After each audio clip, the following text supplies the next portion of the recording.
ირანში განვითარებულ ისტორიულ მოვლენებს საგარეო საქმეთა სამინისტრო ერთადერთი განცხადებით გამოეხმაურა და თქვა, რომ შეშფოთებით აკვირდებიან მოვლენების განვითარებას. ეს იყო გუშინ, დღეს დუმილია.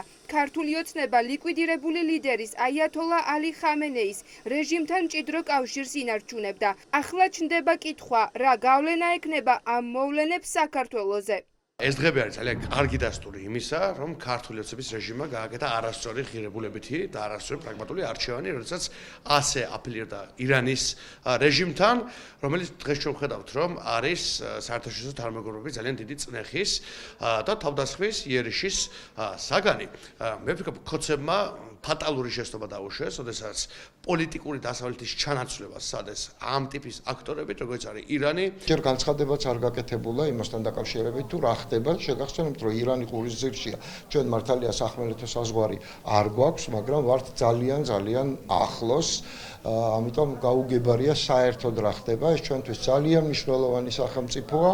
ჩვენ გვახსოვს ქართული ოცნების მხრიდან რამდენიმე კვირის წინ ანთებული ანძა ირანის ისლამური რესპუბლიკის დროშის სფერებში.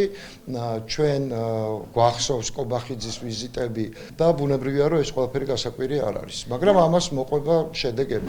რეგიონში სწორედ ამ მომენტში ახალი გეოპოლიტიკური რეალობა იქმნება. ამ დროს კი სადიდგება ქართული ოცნების ხელისუფლება და რა ადგილს დაიკავებს საქართველო გაურკვეველია.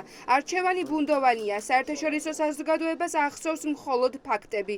ირაკლი კობახიძის ვიზიტი ირანში, რეჟიმის ლიდერების გვერდით დგომა და შეძახილები, სიკვდილი ამერიკას, ისრაელს, ირანის დროშის ფერებით განათებული თბილისის ანძა და ირანის რეჟიმის მხარდასაჭერად გამართული ღონისძიება. ეს არის ყველაზე მთავარი მოვლენა, რაც კი ახლო აღმოსავლეთის რეგიონში ბოლო 47 წლის განმავლობაში მომხდარა. იმიტომ რომ ირანი არის რეგიონის ყველაზე დიდი ქვეყანა 90 მილიონი მოსახლით და იქ განვითარებული ნებისმიერი მოვლენა ეხება არა მხოლოდ ამ ქვეყანას, არამედ მის სამეზობლოსაც და მათ შორის საქართველოსაც შეიძლება შეეხოს. ვფიქრობ, რომ უახლოეს ხანში დავინახავთ იმ უპირატესობას, რომელიც შეერთებულ შტატებს და ისრაელს ერთად გააჩნიათ. ეს ომი ალბათ ამდენიმე კვირა გაგრძელდება, შეიძლება ოპოზიტ ხანაც და ჩემი აზრით ამერიკის მთავრობას ექნება მცდელობა თავიდან აწარმოოს მოლაპარაკებები ირანთან, ოღონდ აი სამხედრო ოპერაცია როცა დაასუსტებს მას.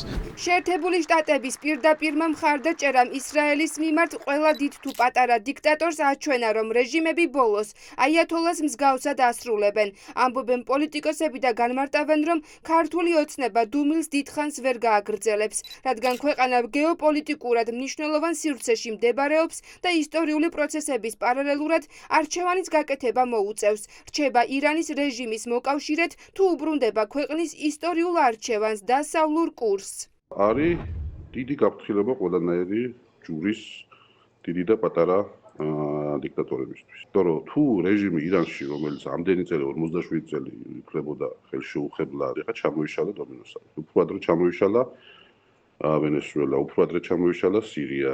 თანაც საქართველოს მდებარეობს ირანსა და რუსეთს შორის. და ამერიკელებისთვის ამ გზის კონტროლი არის ძალიან მნიშვნელოვანი. ოცნება ძალიან მძიმე არჩევანის წინაშე დგას და მხოლოდ განცხადებებით ამ საქმეს არაფერი ეშველება. უახლოესი საათების განმავლობაში, როგორც კი დაბნელდება, ვიხილავთ საზღვაო ძალების და სტრატეგიული ბომბდამშვენების აქტიურ ჩართვას.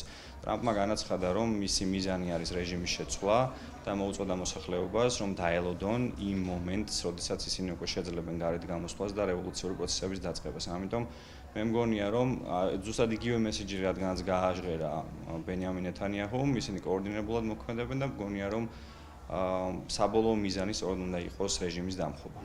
ქართული ოცნების დუმილის პარალელურად საქართველოს მეზობელი ქვეყნები ირანის მოვლენებზე განცხადებებს ერთი მეორეს მიყოლებით ავრცელებენ. სომხეთის პრემიერ-მინისტრმა აიათოლას სიკვდილიდან მალევე უშიშროების საბჭოს კრება გამართა, სადაც სამომავლო გეგმები დასახეს. ექსპერტი უსაფრთხოების საკითხებში ამბობს, რომ რეგიონში მოთამაშე ქვეყნებმა გაიაზრეს, რომ რეჟიმი, რომლის მოკავშირეც რუსეთია, დამარცხებისთვის განწირული. დაკავებულია. რეჟიმის ცვლილებას ექნება უდიდესი გავლენა მთლიანად რეგიონზე და მათ შორის რუსეთს კიდევ ერთი მოკავშირე გამოაკლდება განსაკუთრებით რეგიონში, რომელთან ერთადაც მას 3+3 ფორმატის შექმნა სურდა. მაშინ როდესაც ყველა მეზობელი უჯრობის საბჭოს ხდომას მართავს რუსეთის ჩათვლით და მაშინ როდესაც კონსულტაციები მიმდინარეობს სავარაუდო სცენარებზე და პოლიტიკის ნაბიჯებზე, ერთ-ერთი არის საქართველო, რომელიც ღიად გამოხატავდა ირანის რეჟიმის მხარდაჭერას.